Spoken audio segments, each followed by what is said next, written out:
말씀이 있는 교회, 그 말씀 전하는 교회, 말씀대로 살아가는 교회, 말씀의 빛 교회.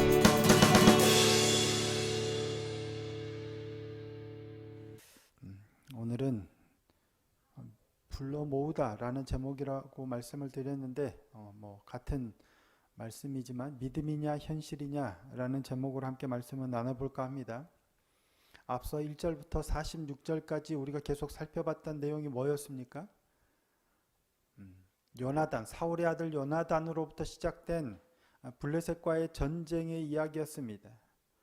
그러니까 이스라엘이 호기롭게 전쟁을 일으켰지만 몰려온 블레셋 군사들의 수를 보고 감히 전쟁을 할 만한 용기를 내지 못했죠. 다 도망가 버렸습니다. 그런데도 요나단은 그의 무기를 든 소년과 단 둘이 적진으로 들어가서 적진을 무너뜨리죠. 소동을 일으킵니다. 그로 인해서 이스라엘이 전쟁에서 결국은 승리하게 되는 내용을 기록하고 있습니다. 하지만 이 전투에서, 이 전쟁에서 사울은 요나단과 달리 좀 경거망동한 경솔한 행동들을 여러 나타냈죠. 무엇이었습니까? 가장 먼저는 하나님의 궤를 가져오라. 그러니까 하나님께 물어보려고 어떻게 해야 될지, 무슨 일이 있는지 물어보려고 하나님의 궤를 가져오라 했지만 적진의 소동이 점점 더해가자 뭐라고 합니까? 제사장을 향해서 네 손을 거두라. 그 말은 하나님께 묻기를 멈추라는 거예요. 물을 것 없다는 거예요. 그리고 모든 백성들과 함께 블레셋 진영으로 가죠. 그리고 그곳에서 자기들끼리 칼날로 치는 것을 보고 이제 추격하기 시작합니다. 그때 사울이 맹세하여 명한 게 있죠. 뭡니까?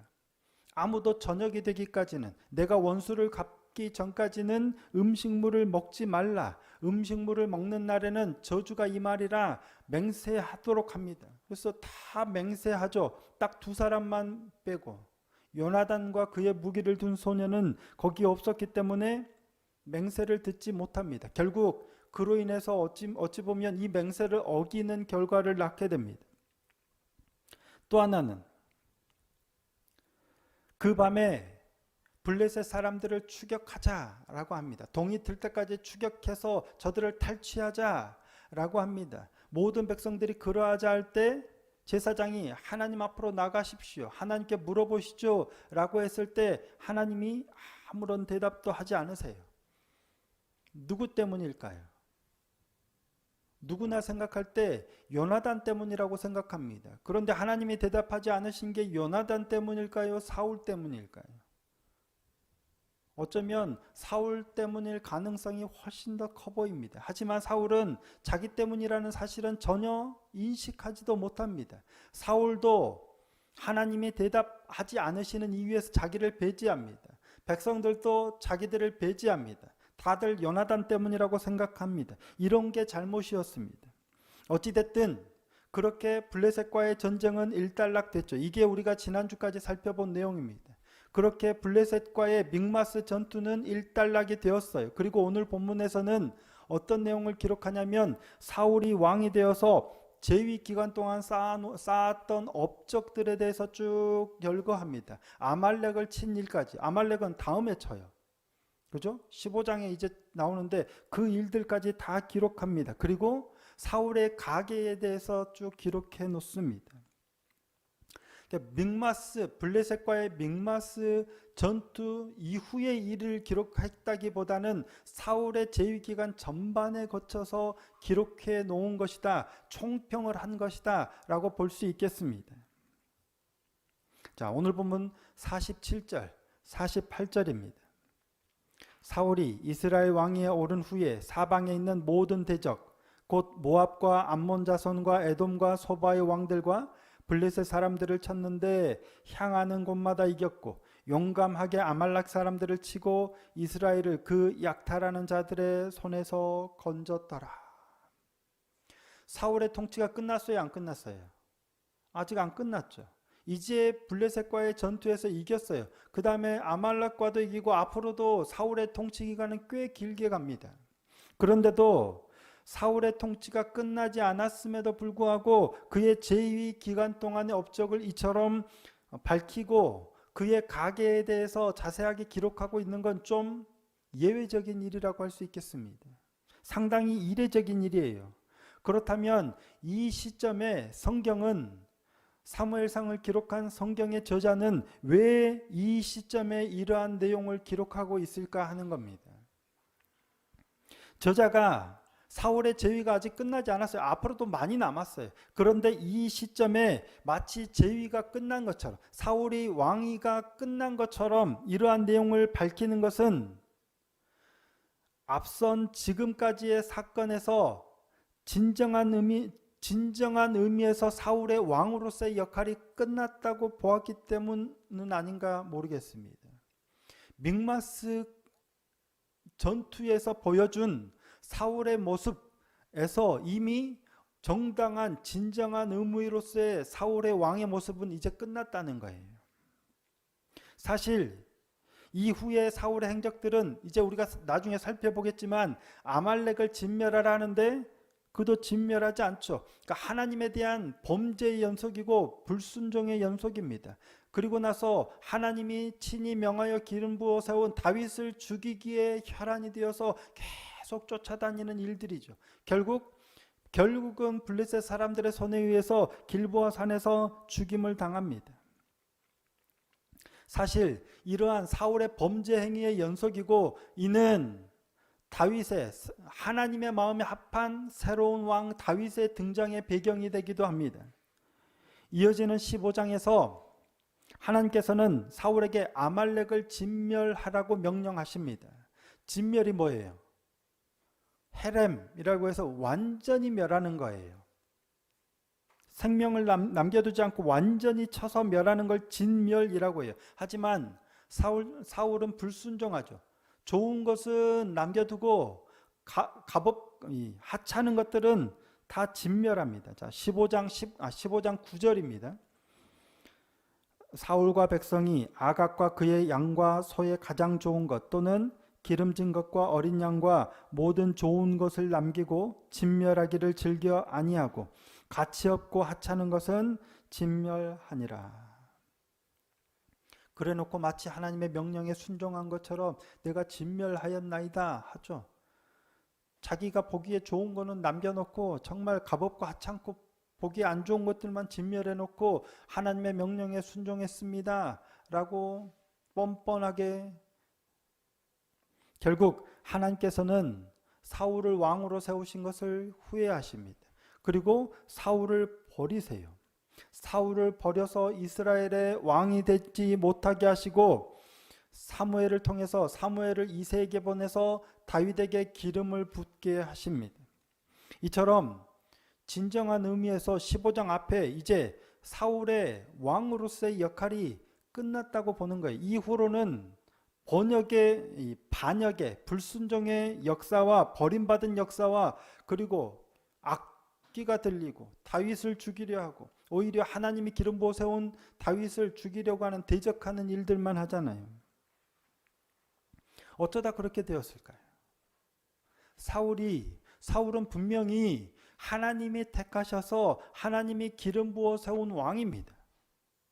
그런데 어쩌다가 사울이 이렇게 됐을까요? 사울의 재위 기간의 업적을 봐도 어디로 가든 이겼어요. 하나님께서 이기게 하셨죠. 그런데 어쩌다가 이렇게 되었을까? 사울이 이렇게 버림받게 된 결정적인 요인을 암시하는 표현이 오늘 본문에 2개 나오는데요. 첫째는 47절입니다. 47절 말씀 다시 한번 읽어보겠습니다. 시작.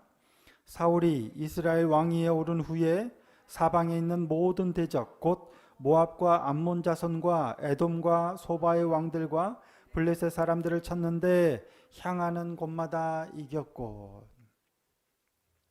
어떤 말씀일까요?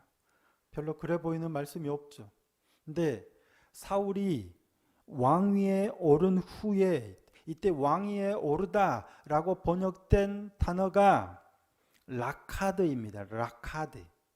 이 라카드라는 말은 잡다, 획득하다, 혹은 굳히다라는 의미를 지녔어요. 여기에서는 획득하다라는 의미를 지녔어요. 사울이 왕위를 획득한 거예요. 사울이 왕위를 획득한 후에 이처럼 모든 대적들을 물리친 거예요. 근데 직역하면 그리고 사울이 이스라엘에 대한 왕권을 획득하였다. 사울이 이스라엘의 왕권을 이제 드디어 획득한 거예요. 근데 잘 아시다시피 이미 사울은 10장 24절에서 암몬 자손을 물리치고 정식으로 왕으로 임명이 됐어요. 그런데 오늘 본문에서 다시금 왕권을 획득했다라고 언급하는 이유가 뭘까요? 그것은 사울이 길르앗 야베스에서 암몬 자손을 쳐서 이김으로 이스라엘 온 지파에서 왕으로 인정함을 받고 정식으로 왕이 되었던, 왕으로서 자신의 면모를 확고히 획득했던 것처럼 믹마스에서 블레셋 사람들을 물리치고 이제 왕권을 확실하게 획득했다라는 거예요. 외세의 간섭이 없이 외세를 배제한 가운데 이스라엘에 대한 실질적 지배권을 획득하게 되었다라는 의미입니다. 왜요? 그 전까지는 뭐예요? 비록 왕이 되었지만, 이스라엘의 왕이 되었지만 이스라엘은 블레셋의 간섭 아래에 있었습니다. 블레셋 사람들은 이스라엘 전역 곳곳에 뭐예요? 수비대를 두었었잖아요. 그 수비대를 친 일로 전쟁이 시작되었던 거잖아요. 그러니까 블레셋은 여전히 이스라엘에 대한 영향력을 미치고 있었던 거예요. 그 아래에서 왕이 되어 있었어요. 하지만 사울은 믹마스 전투에서 블레셋을 물리친 후에 이제 완전히 이스라엘의 진정한 왕권을 획득하게 되었음을 보여주고 있는 겁니다. 결국 10장 24절에서 오늘 본문까지는, 그러니까 이 앞선 46절까지는 사울이 이스라엘에 대한 완전한 통치권, 지배권을 획득해 가는 과정을 기록하고 있다라고 보아도 무방하겠습니다. 하지만 그럼에도 불구하고 사실 성경은 사울의 그러한 모습을 좋은 면으로 바라보고 있지는 않은 것 같습니다. 사울이 왕위에 오른 후 사울이 왕권을 획득하다라는 것을 좋은 시선으로 바라보고 있는 게 아니에요. 획득하다라는 뜻의 라카드라는 동사를 능동형으로 표현하고 있어요. 이거는 사울이 스스로 왕권을 획득했다라는 뉘앙스를 가지고 있는 겁니다. 자신이 왕권을 획득해서 이처럼 암몬과 모압과 에돔과 블레셋을 물리쳐서 이처럼 강한 나라가 되었다라는 식으로 지금 보도하고 있는, 기록하고 있는 거예요. 하나님께서 이스라엘을 구원하시기 위해서 사울을 택하시고 기름 부어서 왕으로 삼으셨어요. 하나님께서 그로 하여금 암몬 자손도 물리치게 하셨고, 하나님께서 요나단을 통해서 그로 하여금 블레셋도 이기게 하셨어요. 하나님께서 하셨어요. 그런데 사울은 늘 자신의 힘으로 왕권을 획득한 것처럼 그런 마음을 가지고 있었어요. 그래서 성경은 그가 라카드, 왕권을 획득한 후에 라고 기록하고 있는 것으로 보입니다. 그러니까 하나님을 의지하는 신본주의적인 자세를 버리고 자신의 힘으로 무언가를 이룬 인본주의적인 모습을 지금 지니고 있음을 고발하기 위해서 사용한 표현이 라카드예요. 이러한 사울의 모습은 앞서 우리가 살펴봤지만 사울이 블레셋과의 모습에서 보였던 대표적인 단어가 하나 있는데 뭔지 혹시 기억하십니까? 라카드랑 비슷해요. 계수하다, 파카드입니다. 계수하다. 사울은 하나님을 의지하는 대신에 뭐예요? 수를 세는 거예요. 인간의 힘, 인간의 수, 군사력 이런 것을 계수하고 의지하는 데 특화된 사람이에요. 하나님을 의지해야 되는데 하나님이 행하셨는데 그보다는 사람의 수에 의지하고 자신의 힘으로 왕권을 획득했다, 철저하게 인본주의적인 의식을 가지고 있었던 사람이 사울이었다라는 것을 성경은 보여주고 있는 겁니다. 그런 사울의 모습을 단적으로 보여주는 장면이 또 하나, 단어가 하나 있는데 바로 52절입니다. 자, 52절 말씀 함께 한번 읽어보시겠습니다. 시작. 사울이 사는 날 동안에 블레셋 사람과 큰 싸움이 있었으므로 사울이 힘센 사람이나 용감한 사람을 보면 그들을 불러 모았더라. 어떤 단어일까요? 대략 짐작이 되시죠? 불러 모았더라입니다. 불러 모으다. 힘센 사람이나 용감한 사람을 보기만 하면 어떻게든 그를 섭외하는 거예요. 불러 모으는 거예요. 사울이 무엇을 추구하며 무엇을 중시하는지를 단적으로 보여주는 단어가 바로 이 불러 모으다입니다. 이 단어는 아사프라는 단어예요. 불러 모으다. 그러니까 힘센 사람이나 용감한 사람을 보면 불러 모으죠. 왕이니까 당연히 그럴 것 같죠.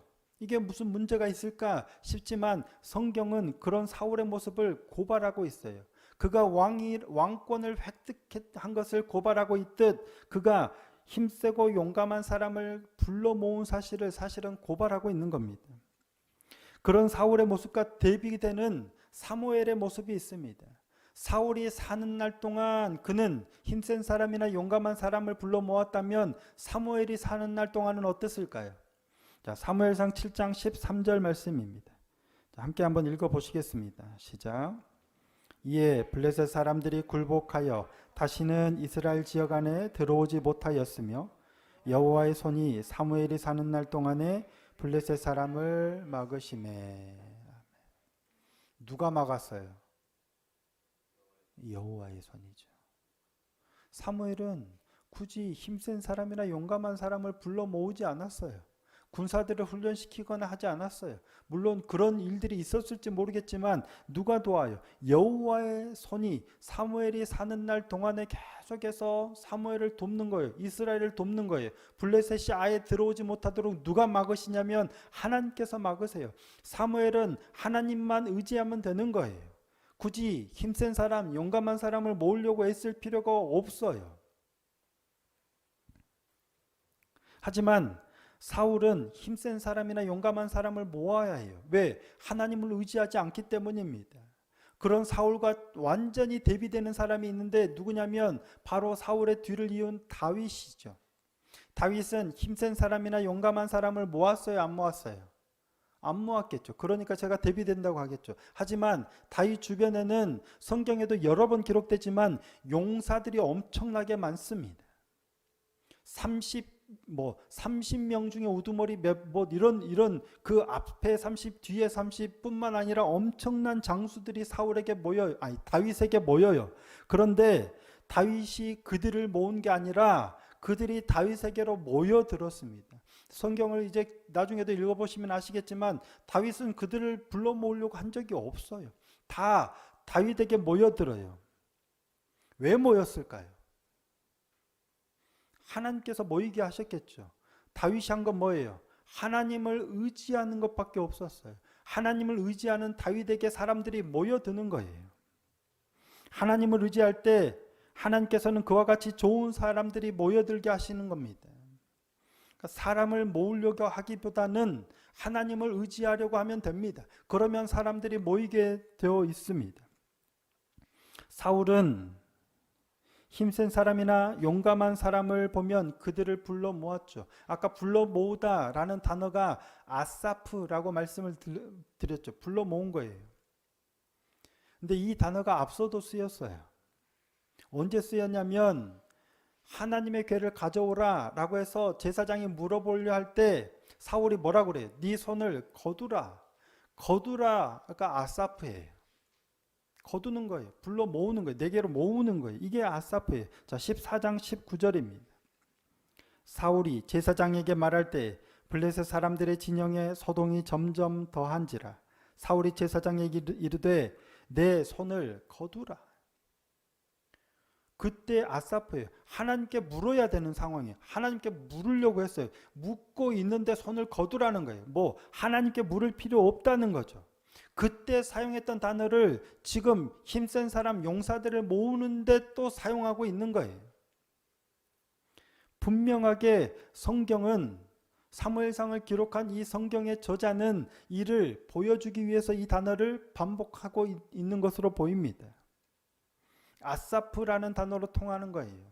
하나님께 묻고 하나님께 의지하는 것을 거두는 사람은 힘세고 용맹스러운 사람을 거두는 사람이 되는 거예요.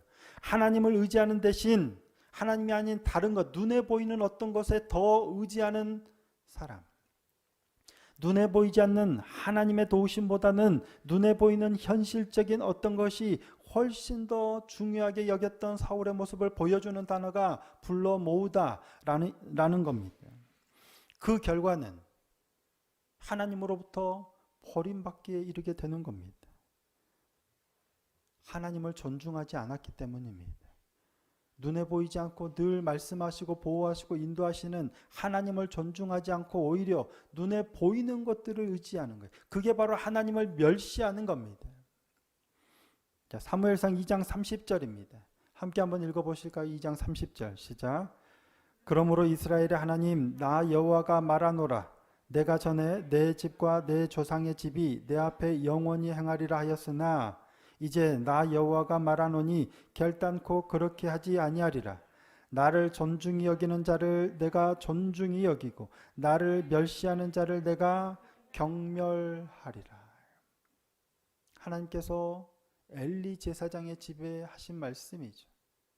엘리도 그렇고 그의 아들들이 하나님의 제사를 멸시하고 여호와를 멸시하자 하나님께서 하신 말씀이에요. 너희 집에 약속해서 영원히 행하리라 했지만 그렇게 안 하겠다는 거예요. 나를 존중히 여기는 자를 존중히 여기고 나를 멸시하는 자를 멸시하겠다는 거예요. 사실 우리 신앙의 문제는 늘 이겁니다. 눈에 보이지 않는 하나님을 신뢰하고 하나님의 말씀을 따를 것이냐 아니면 눈에 보이는 현실을 따를 것이냐의 싸움이에요. 그렇지 않습니까? 우리도 알아요. 어떻게 해야 되는지 하나님의 말씀이 뭔지 잘 알아요. 그런데 그 말씀을 따르려고 보니까 그거는 믿음이고 이건 현실인데 뭘 선택하느냐의 싸움이에요. 현실을 선택하는 건 하나님을 멸시하는 거예요. 현실은 곧 죽을 것 같고 곧 망할 것 같지만 하나님의 약속이 있기 때문에 그 약속을 믿고 이걸 선택하는 걸 하나님을 존중히 여기는 거예요.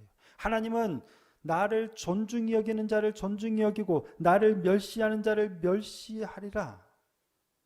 하나님의 말씀입니다. 근데 늘 여러 번 말씀드렸지만 저희 말씀의 빛교회를 개척하고 지금 2년 이제 5개월 처음부터 지금까지도 계속 이 훈련이었던 것 같아요. 사람이 없어요. 1년, 2년이 다 돼가는데 사람이 안 와요. 그러면 뭐 해야 될까요?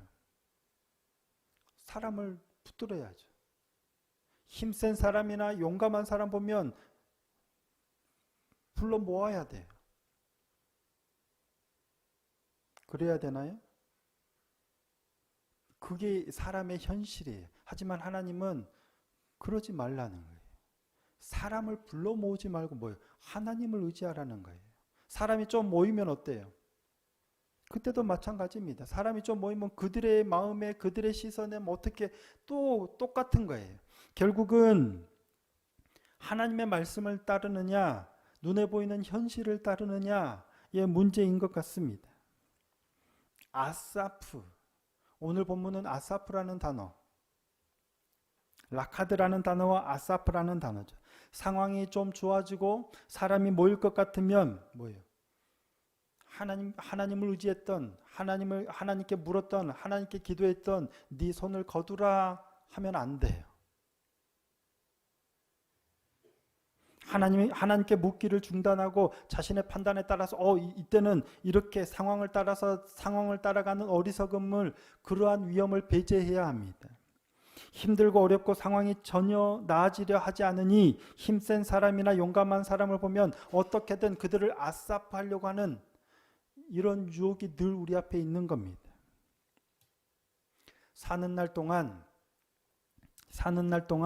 사람이나 눈에 보이는 어떤 현실이 아니라 눈에 보이지 않지만 여전히 신실하게 우리와 함께하고 계시는 그 하나님을 바라보고 의지하는 믿음의 길을 걸어갈 수 있는 저와 여러분이 되기를 소원하고 축복합니다. 그게 우리가 사는 길입니다.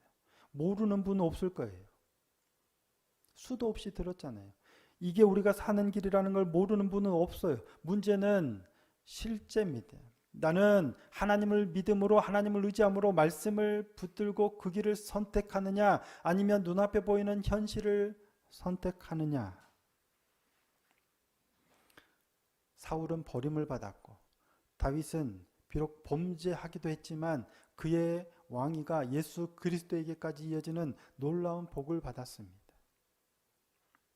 우리가 사는 날 동안 하나님이 우리와 함께 하심을 믿음으로 눈에 보이는 현실이 아니라 하나님의 약속을 붙들고 더욱더 말씀에 순종하며 나가는 믿음의 삶이 되기를 소원하고 축복합니다.